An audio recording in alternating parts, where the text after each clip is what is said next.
Hi dearest, so today we're going to be molding the crown of this hat. Yes, I want to make this hat, so I'm going to be showing you how I molded the crown. Now that's the full mold that you'll be needing, but let's start off with the crown today.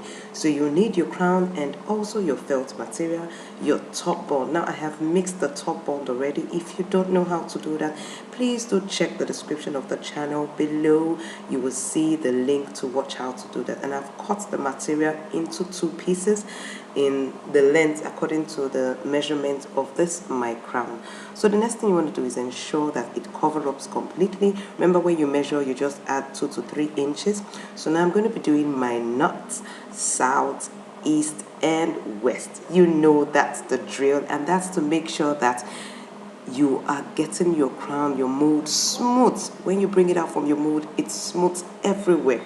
Okay, once you're done with the last north or south or east or west, you grab the corners and start stretching it out perfectly well and using your thumb tag and pushing it into the hat block or the mold. So keep watching and learning how I do this. Remember, you're going to do it all around the corners of where you have already placed your north, south, east and west.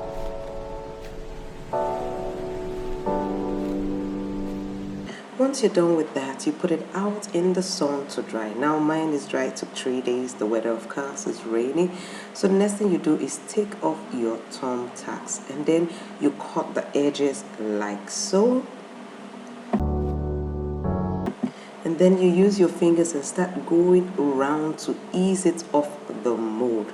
Remember, since you have put an oil base on it, it will come out like cake.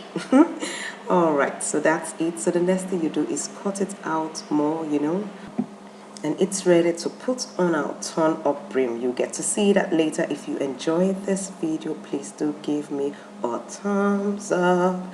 And if you want to see how this lovely turn up hat was made, looks like a fedora hat. Oh yeah, a felt lovely ready-made hat, but it's not. I molded it all. If you want to see it, click that subscribe button and the bell so you get notified when I put up the training. So do check out this next video up on the screen. So we meet next time. It's goodbye and God bless.